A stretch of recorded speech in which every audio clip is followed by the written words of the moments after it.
The Chinese Communist Party, CCP, lifted the dynamic zeroing policy nearly 5 months ago, hoping for an economic recovery. However, multiple economic data released by the CCP for March have raised suspicions due to discrepancies. Experts believe that even if there is no falsification involved, the data reflects severe issues such as industrial relocation and the hollowing out of the manufacturing industry. On April 13, the General Administration of Customs of the CCP released data showing that China's exports in March increased by 14.8% year-on-year. This is the first time that the total value of China's exports has increased year-on-year since September last year.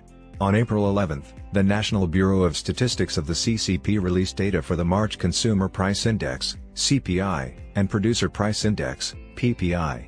From a month-on-month perspective, the CPI decreased by 0.3%, and the PPI remained unchanged. In addition, the Purchasing Managers' Index, PMI, for the manufacturing industry in March was 51.9%, a decrease of 0.7 percentage points from the previous month. Data from the People's Bank of China showed that the broad money supply, M2, at the end of March was 281.46 trillion Chinese yuans, a year-on-year increase of 12.7%. An article published by Hong Kong's Singtao Daily on April 17 questioned the March economic data, suggesting that there seemed to be discrepancies. While the PPI and PMI both declined in March, indicating a downturn in the manufacturing industry, the total export value unexpectedly surged by 14.8%. Which is surprising. If exports were so strong, why were the PPI and PMI weak? In addition, the sharp increase in M2 in the same month indicates strong liquidity injection, while the CPI has been falling for 2 consecutive months, reflecting a deflationary crisis. China expert Wang He said that the sudden surge in China's export volume in March is very strange. Wang said that while it is generally difficult to falsify foreign trade data, China's foreign trade data has also been exposed for falsification in recent years. For example, foreign trade data between mainland China and Hong Kong does not match, and there is also a significant gap in import and export data between China and the United States.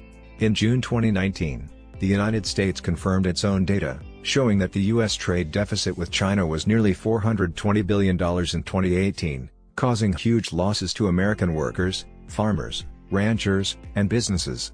However, the Chinese government claimed that the U.S. trade deficit with China was only just over $150 billion. The two numbers differed by a whopping $270 billion.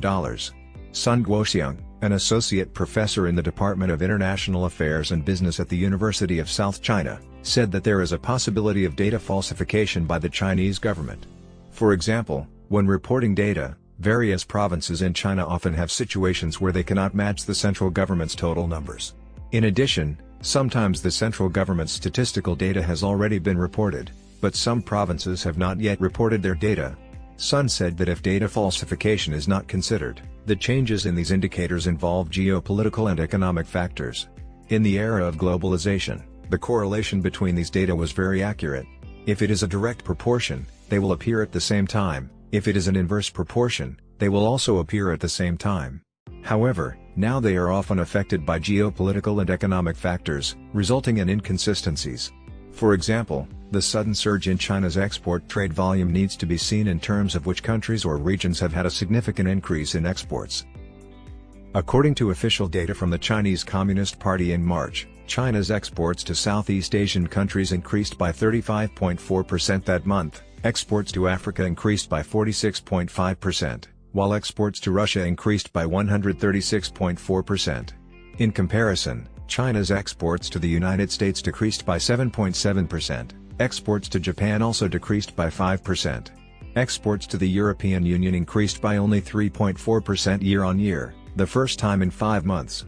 On April 15, the Self-Media Finance Cold Eye analyzed in a program that the country with the largest increase in export volume in March was Russia, reflecting China's support for Russia in the Russia-Ukraine war, which may include some strategic materials. The significant increase in exports to ASEAN is very likely because China's products are exported to the US and Europe through ASEAN. Many of China's exports to ASEAN are semi-finished products for processing, shipped out by borrowing boats to avoid restrictions on China and the transfer of industrial chains to Europe and the United States, playing a little trick. This is why China's exports to ASEAN have been continuously increasing over the past 3 years, while exports to the United States have been continuously declining, he said. However, he believes that in the long run, this is an unfavorable pattern for China. If ASEAN's production capacity improves, it will replace China's share, and China's exports will no longer be necessary. Moreover, with products going through ASEAN, there is a price difference, and the value of China's exported goods will definitely decrease. Finance Colday also stated that the total value of China's imports and exports increased by 4.8% year-on-year in the first quarter, but the profit of COSCO Shipping Holdings Company, Limited decreased by 74% in the first quarter. Although profits and export volume cannot be compared on the same scale, it can also be seen that despite the 4.8% increase in imports and exports in the first quarter, the profit of China's giant in ocean shipping has still dropped significantly. On the one hand, it shows that the value of China's exported goods is constantly being lowered, and it is not earning money but also losing money. On the other hand, it may indicate that China's National Bureau of Statistics is falsifying data. In addition, the CCP exports a large amount to Africa and Russia, which is settled in RMB, meaning they cannot earn foreign exchange.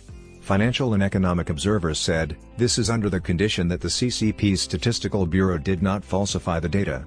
If they did, the entire Chinese foreign trade for the first quarter would have collapsed. Wang He said that the CCP's exports to Europe, the United States, and Japan all declined in the first quarter, and their exports to Taiwan and South Korea also declined. The CCP's original international trade cycle was to import equipment and some components from Taiwan, Japan, and South Korea, assemble them, and sell them to the United States and the EU. However, now the situation is more tense. After the CCP threatened Taiwan militarily, the trade relations between China and Taiwan and China and Japan have undergone dramatic changes. The United States and Europe have also imposed restrictions on imports, and the CCP's traditional trade cycle is being shaken. Now its export growth to Africa and ASEAN is relatively large, mainly due to the US and Europe's trade shift towards China, which has led to a large number of foreign companies leaving China and some capital within China avoiding high US tariffs by shifting capital and supply chains to Africa and ASEAN. According to a report from the Financial Times on April 16, not only foreign companies, but also Chinese companies have had to change their supply chains. Guangdong Macro Gas Appliances Company, China's largest water heater manufacturer, said that in response to the increasingly tense geopolitical situation, U.S. customers have asked the company to move its production capacity out of China. Macro has decided to move some of its factories from southern China's industrial zones to Egypt and Thailand. The rising U.S. tariffs on Chinese manufactured goods are also a factor. At the recent Global Sources Consumer Electronics Show in Hong Kong, many Chinese manufacturers had signs above their booths promoting their factories in Vietnam or other countries. An opinion article in the Hong Kong Economic Journal suggests that the various sprawls in economic data may be related to the authorities' push for a Chinese version of the Marshall Plan to break through the U.S. economic blockade. This involves the central bank injecting a large amount of liquidity into the economy, with most of the newly added financing going to state-owned enterprises and large private enterprises. However, after receiving the money, the majority is not used to increase domestic investment and expand production capacity, but to develop infrastructure and build factories in emerging regions such as Southeast Asia and Africa. This is partly to export excess production capacity and also to help evade the US-led blockade action. Sun Guoxiang believes that the so-called Chinese version of the Marshall Plan is just a way for the Chinese Communist Party to justify their data and is not the same thing as the original Marshall Plan that the United States implemented after World War II. The original Marshall Plan was designed to support the economic recovery of post-war countries, and it required large-scale investment in infrastructure.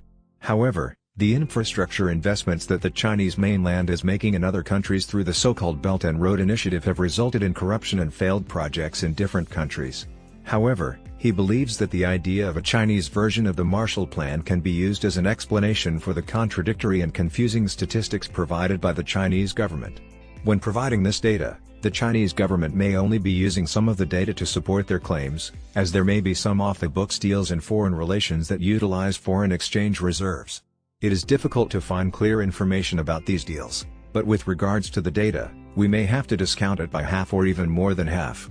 Wang He also believes that the idea of a Chinese version of the Marshall Plan is misleading, and that the Chinese government's Belt and Road Initiative is actually neocolonialism, which is completely different from the original plan that helped Europe's rapid economic recovery after World War II.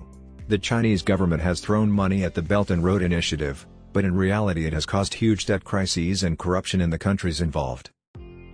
During this year's two sessions, Chinese President Xi Jinping emphasized the need to strongly support the development of high-end manufacturing, stating that at any time, China cannot be without manufacturing. The new premier, Li Chang, conducted research on the manufacturing industry in Hunan from March 21 to 22 and chaired a seminar on the manufacturing industry, emphasizing the importance of the real economy and the promotion of high-end manufacturing. However, now Chinese companies are moving overseas, contradicting the slogans of the Chinese Communist Party's top leaders. Wang He said that the acceleration of capacity migration will cause the hollowing out of the domestic manufacturing industry, so Xi Jinping and Li Chang are just making empty promises. Most of the investment in the manufacturing industry is from private enterprises. Private enterprises are not optimistic about the Chinese economy. The Communist Party of China wants to prevent industrial hollowing out and stop the flight of these private capital, but it is impossible to stop them. The economic environment in the country is deteriorating. People, due to political distrust of the Chinese authorities and pessimism about the future, are running away as quickly as they can, and those who cannot leave are doing their best to prepare. Therefore, hollowing out is inevitable. Wang He mentioned that although the Chinese Communist Party has been strengthening foreign exchange controls and making it difficult for funds to be transferred out of the country, many foreign trade companies, especially private enterprises, do not bring the funds back after exporting their products.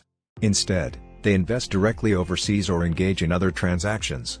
Sun Guoxiang stated that as Western countries believe in not only free trade, but also fair trade, China's role as the world's factory has encountered problems. With Vietnam potentially replacing China's position, China's world factory is fading. Sun Guoxiang also said that there has been a surge of unemployment in mainland China, and if production lines are moved overseas, it will only exacerbate the domestic employment and overall economic situation. Wang He said that China's economy is in turmoil and cannot be saved. Some people believe that China's economy will regress by 20 years, and it seems to be gradually moving in that direction. Regarding the surge of 12.7% in China's M2 in March, while CPI prices have been declining for 2 consecutive months, an article in the Hong Kong Economic Journal pointed out that some people are concerned that this may reflect weak economic momentum and weak consumer purchasing power, and that printing money by the central bank may not boost prices. Sun Guoxiang said that if the data released by the Chinese central bank is correct, then there is indeed a problem.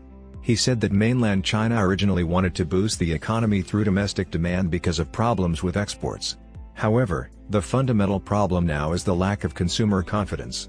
Although the circulation of money in the market has increased, people are not willing to spend it. In other words, there is a paradox.